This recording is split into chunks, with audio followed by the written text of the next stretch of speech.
আপনারা ইতিমধ্যেই জেনেছেন যে ফরিদপুরের নগরকান্দায় ভুয়া র্যাব পরিচয়ে ডাকাতির সময় 5 জন আসামি র্যাব 10 কর্তৃক গ্রেপ্তার হয়েছে। আপনারাও অবগত আছেন যে র্যাপিড অ্যাকশন ব্যাটালিয়ন প্রতিষ্ঠা লগ্ন থেকেই দেশের আইন শৃঙ্খলা রক্ষা এবং জনগণের জানমালের নিরাপত্তায় অগ্রণী ভূমিকা পালন করে আসছে। র্যাপিড অ্যাকশন ব্যাটালিয়ন সন্ত্রাসবাদ, অস্ত্রধারী সংঘবদ্ধ চক্র, মাদক চোরাচালান এবং অন্যান্য সংঘবদ্ধ অপরাধ দমনে গুরুত্বপূর্ণ অভিযান পরিচালনা করছে এবং এর মাধ্যমে জনগণের আস্থা অর্জন করছে। গতকাল একটা ঘটনা হয়েছে, 2 জন ভিকটিম, একজন হলো জয়দেব আধ্য এবং আরেকজন হলো তার ভাই বিশ্বনাথ আধ্য। তারা 2 জন হলেন জুয়েলারি ব্যবসায়ী। তাদের এই ব্যবসার কাজে গতকাল তারা তাঁতিবাজার এসেছিলেন তাদের জুয়েলারি তৈরি করার ডাইস কেনার জন্য। তারা ডাইস যথারীতি ক্রয় করে তারা আনুমানিক 4:10 বিকাল 4:10-এর দিকে তারা গুলিস্তানের ফুলবাড়িয়া থেকে তারা টুঙ্গিপাড়া এক্সপ্রেস বাসযোগে তারা পাথরঘাটা, সাতক্ষীরা জেলার পাথরঘাটার দিকে যাচ্ছিলেন, যেহেতু সাতক্ষীরা জেলায় হলো তাদের বাড়ি। তারা যখন আপনার ফরিদপুরের নগরকান্দার জয় বাংলা মোড়ের কাছে যখন যায়, তখন একটা মাইক্রোবাস তাদের বাসের গতি রোধ করে। বাসের গতি রোধ করে সেই মাইক্রোবাস থেকে 3 থেকে 4 জন ব্যক্তি তারা সেই বাসে উঠে পড়ে। তাদের পরনে ছিল র্যাবের জ্যাকেট পরা, তাদের হাতে হাত করা ছিল, তারপর আপনার এইখানে দেখতে পাচ্ছেন ওয়াকি টকি ছিল, তাদের র্যাবের যে আইডি কার্ড, প্রত্যেকের ছবি ছবি সম্বলিত সেই আইডি কার্ড ছিল, ক্যাপ ছিল, তারপরে র্যাবের যে জ্যাকেটগুলো দেখতেছেন জ্যাকেট পরা ছিল। এই অবস্থায় তারা সেই বাসে উঠে এই ভিকটিম দ্বয়কে টেনে হিস্টে জোরপূর্বক সেই বাস থেকে নামিয়ে তাদের মাইক্রোবাসে উঠায়। মাইক্রোবাসে উঠানোর পরেই কাপড় দিয়ে ভিকটিম দ্বয়ের চোখ বেঁধে ফেলে। চোখ বেঁধে তারপরে তাদের বডি সার্চ করে তাদের কাছে যা পেয়েছিল, কিছু টাকা পেয়েছিল, তারপরে তারা যেই মালামালগুলো ক্রয় করেছিল এগুলো পেয়েছিল, এগুলো তারা নিয়ে নেয় এবং তাদেরকে প্রহার করে। র্যাপিড অ্যাকশন ব্যাটালিয়ন যখন তথ্য প্রযুক্তির সহযোগিতায় এবং অন্যান্য সোর্সের মাধ্যমে আমরা যখন জানতে পারি, আমরা মূলত আসলে এই ঘটনার আগে থেকে জানতে পারি যে একটা ডাকাত চক্র ডাকাতির জন্য পথে আছে, তখনই কিন্তু আমাদের টিম তাদের সন্ধানে ধাওয়া করে। অবশেষে সেই ডাকাতি করাকালীন আমাদের 2টা টিম ছিল। আমাদের র্যাব হেডকোয়ার্টার, আমাদের ব্যাটালিয়ন হেডকোয়ার্টারের একটা টিম ছিল, আর শ্রীনগর আমাদের যে ক্যাম্প আছে সেই ক্যাম্পের একটা টিম ছিল। 2টা টিম তাদের ধাওয়া করে ডাকাতি করাকালে দ্যাট মিনস এই ভিকটিম দ্বয়কে নিয়ে যাওয়ার প্রচেষ্টা যখন করছিল জোরপূর্বক, তখন তাদের মাইক্রোবাস ফরিদপুরের নগরকান্দার জয় বাংলা মোড়ের কাছাকাছি কোন একটা জায়গায় সেখানে তাদের বাসকে অবরোধ করে। তাদের মাইক্রোবাসটি অবরোধ করার পরে ওইখান থেকে 5 জন সদস্যকে, ভুয়া র্যাব সদস্যকে গ্রেপ্তার করতে সক্ষম হই। এখানে 5 জন সদস্যের ভিতরে আপনার একজন হলো মিন্টু গাজী। এই মিন্টু গাজী হলো চাঁদপুরের বাসিন্দা, তার বিরুদ্ধে অস্ত্র এবং ডাকাতির 3টি মামলা রয়েছে। আরেকজন সদস্য হলো সাইফুল ইসলাম, সে হলো গাইবান্ধার বাসিন্দা, তার বিরুদ্ধে ডাকাতি, চুরি ও দস্যুতার 3টি মামলা রয়েছে। এই সাইফুল যেটা করত, সে একটা মাইক্রোবাস, যেই মাইক্রোবাসটা আমরা জব্দ করেছি, সেই মাইক্রোবাসটা মুগদাপাড়ার এই দিকে কোন এক ব্যক্তির কাছ থেকে 1.5 মাস আগে সে ভাড়া নিয়েছে, মাসিক ভিত্তিতে ভাড়ায় চালিত। সে বলেছে যে 40,000 টাকা মাসিক ভাড়ায় এই মাইক্রোবাসটা নিয়েছে। মূলত সেই মাইক্রোবাসটা ভাড়া করে ভাড়ার আড়ালে সেই ডাকাতি চক্রের সাথে সে জড়িত ছিল, ডাকাতি করত। এবং আমাদের অনুসন্ধানে এবং তাদের জিজ্ঞাসাবাদে যেটা দেখা গিয়েছে যে এই 5 জনই হলো সংঘবদ্ধ আন্তজেলা ডাকাত দলের সদস্য প্রত্যেকেই। গ্রেপ্তার কিন্তু আরেকজন হলো ফরিদপুরের বাসিন্দা, সে হলো দিদার। সেই দিদারের বিরুদ্ধে একাধিক ডাকাতি মামলা সহ 8টি মামলা আছে সেই দিদারের। আরেকজন আছে আপনার স্বপন খান, সে হলো মাদারীপুরের বাসিন্দা, তারও চুরি, ডাকাতি এবং অস্ত্র সহ 4টি মামলা আছে। আরেকজন হলো জামিল, সে হলো শরীয়তপুরের বাসিন্দা, তার বিরুদ্ধে 1টি হত্যা মামলা রয়েছে ধামরাই থানায়।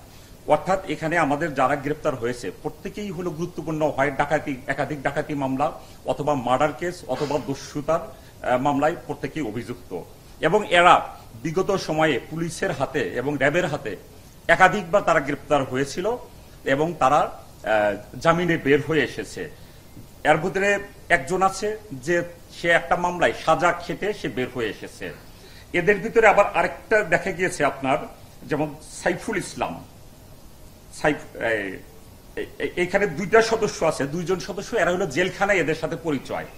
কেউ কেউ জেলখানায় পরিচয়, সেইভাবে সখ্যতা তৈরি হয়েছে এবং জেলখানার থেকেই তারা পরিকল্পনা করেছে যে ভবিষ্যতে তারা কিভাবে ডাকাতি করতে পারে।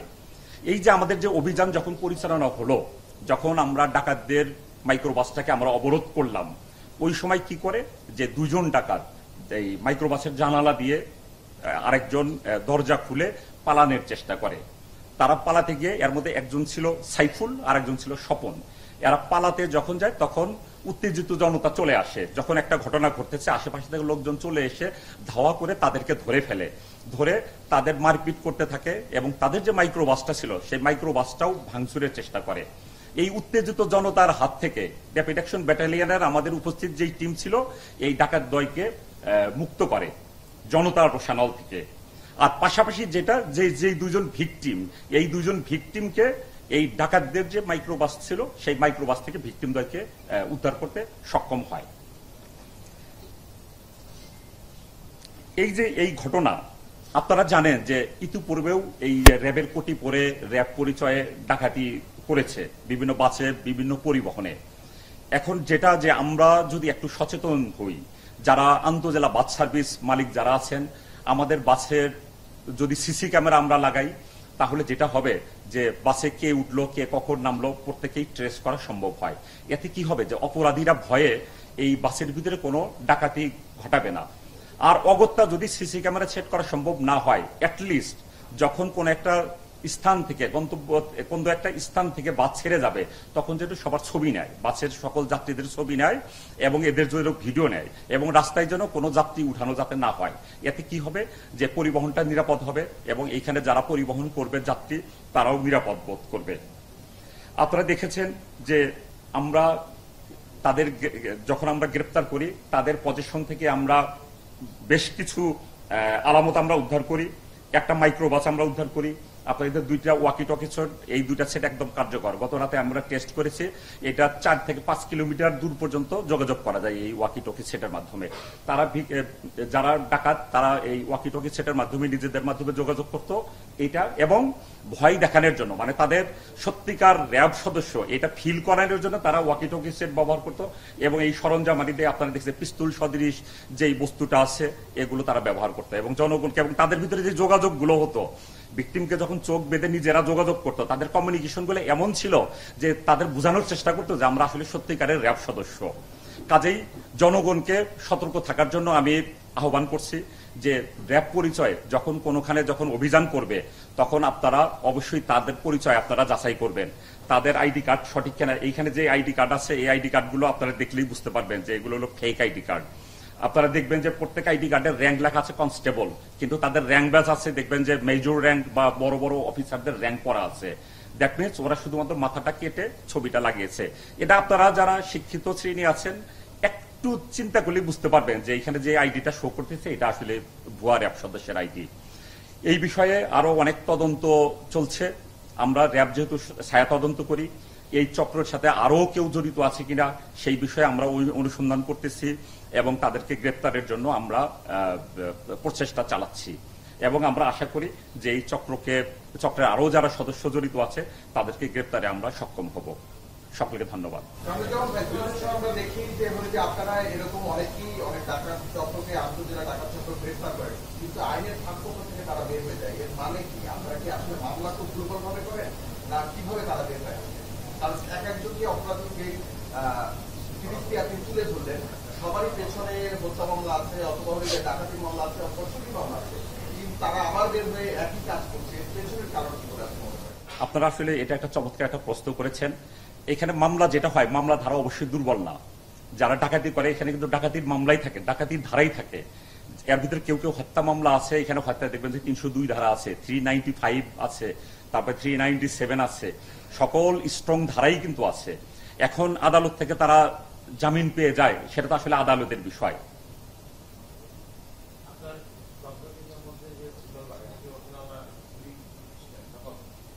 কোনটা, পিস্তলটা?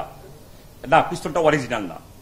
এটা হলো আপনার পিস্তল সদৃশ, এটা সম্ভবত একটা গ্যাস লাইট আর কি, পিস্তলের মতোই দেখতে। না, এইখানে আমার মনে হয় যে ডাকাতরা তাদের যে তারা তো একটা টার্গেট ফিক্সড আপ করে, যারা স্বর্ণ ব্যবসায়ী তাদেরকে ফিক্সড আপ করেছে যে তাঁতিবাজার থেকে নিশ্চয় অনেক স্বর্ণ নিয়ে তারা আসতেছে বা অনেক অলংকার তাদের কাছে থাকবে, কিন্তু আলটিমেটলি তো এই ক্ষেত্রে ভিকটিম দয় তারা তো গেছে ডাইস কিনতে, তারা অলংকার তৈরি করবে, কাজে তাদের কাছে কিন্তু স্বর্ণ অলংকার ছিল না, তাদের কাছে ইয়েও ছিল না। ওরা নিজেরাই আসলে যাদের জিজ্ঞাসাবাদ করছি ওরা নিজেরাই আসলে হয়ে গেছে আর কি, যে এত আশা নিয়ে আমরা তাদেরকে ধরলাম, মানে হতাশ কি বলা যেতে পারে, তারা হতাশ হয়েছে আর কি তাদের জিজ্ঞাসাবাদে, যেদের কাছে এরকম টাকা পয়সা নাই, এত স্বর্ণালংকার নাই, আছে কি স্বর্ণালংকার বা অলংকার তৈরি যে ডাচ, সেই ডাচ আছে তাদের কাছে। জি, আসলে এরা বিভিন্ন সময় ডাকাত, এই যে কয়েকজন সদস্য যাদের নাম বললাম, দিদার কিন্তু অনেকদিন কিন্তু জেল খেটেছে, 3.5 বছর। ওইটাও একটা ডাকাতি মামলা ছিল, সেই মামলায় কিন্তু জেল খেটে 4 মাস আগে বের হয়ে আসছে। আমি বলেছি যে আপনারা এই ডাকাতি করেন কেন, এই পেশার সাথে আপনারা থাকেন কেন?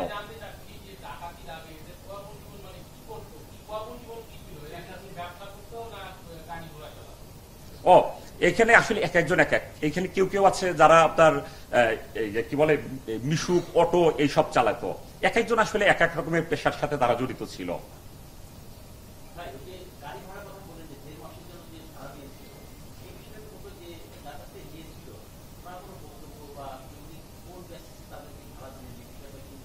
আমরা ভালো প্রশ্ন করেছেন, এটা জাস্ট আমরা গতকাল সারা রাত তাদেরকে জিজ্ঞাসাবাদ করে তথ্য নেওয়ার চেষ্টা করেছি। যার কাছ থেকে ভাড়া নিয়েছে আমরা তার নাম ঠিকানা আমরা পেয়েছি, তার কোন গ্যারেজে রাখে সেটাও আমাদের বলেছে।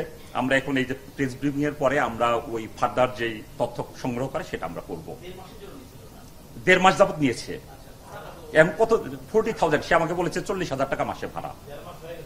1.5 মাস যাবত নিয়েছে, 1.5 মাস হয়ে গেছে।